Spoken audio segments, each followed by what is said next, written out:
tous les jours, en permanence, chacun est invité à se faire des avis, hein, à la fois sur des choses importantes, est-ce qu'on se fait vacciner ou pas, pour qui est-ce qu'on va voter, mais aussi sur des choses vraiment concrètes du quotidien, par exemple, quel produit est-ce que je vais acheter au magasin.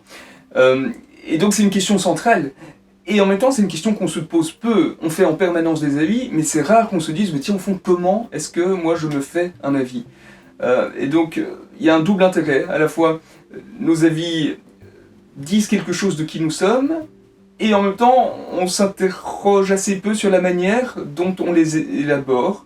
Et donc avec la revue en question, on s'est dit que c'était une bonne question à traiter pour un dossier. La question n'est pas seulement comment se faire un avis, mais c'est aussi comment se faire un bon avis. Et donc de ce point de vue-là, je dirais la revue offre un certain nombre de pistes, hein. Elle insiste notamment sur la question de la méthode, comment aller trouver la bonne source d'information, comment pouvoir la critiquer, etc.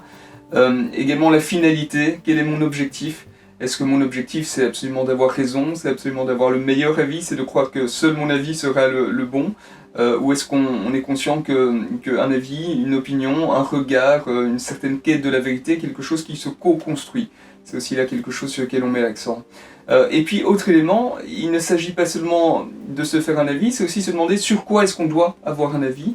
Est-ce qu'on peut éventuellement revenir en arrière, c'est-à-dire changer d'avis? Et puis, comment est-ce qu'on exprime un avis? Et comment on est capable aussi d'entendre un avis divergent? Voilà quelques-unes des questions qu'on pose dans la revue. Alors, comme souvent dans la revue en question, il y a quelques contributions qui ont pour but vraiment de donner de la matière à réflexion, notamment des réflexions signées par des philosophes, François Coppens, Emmanuel Tourpe, sur la question de la vérité, de l'objectivité, sur la question du discernement aussi. Et puis il y a des contributions qui abordent des angles plus précis, la question du journalisme, avec une contribution d'Arnaud Rossen, la question du conspirationnisme avec un interview de Marie Pelletier, la question aussi des consommateurs avec la présentation de tests achats et de l'importance d'un outil tel que celui-là dans la société d'aujourd'hui.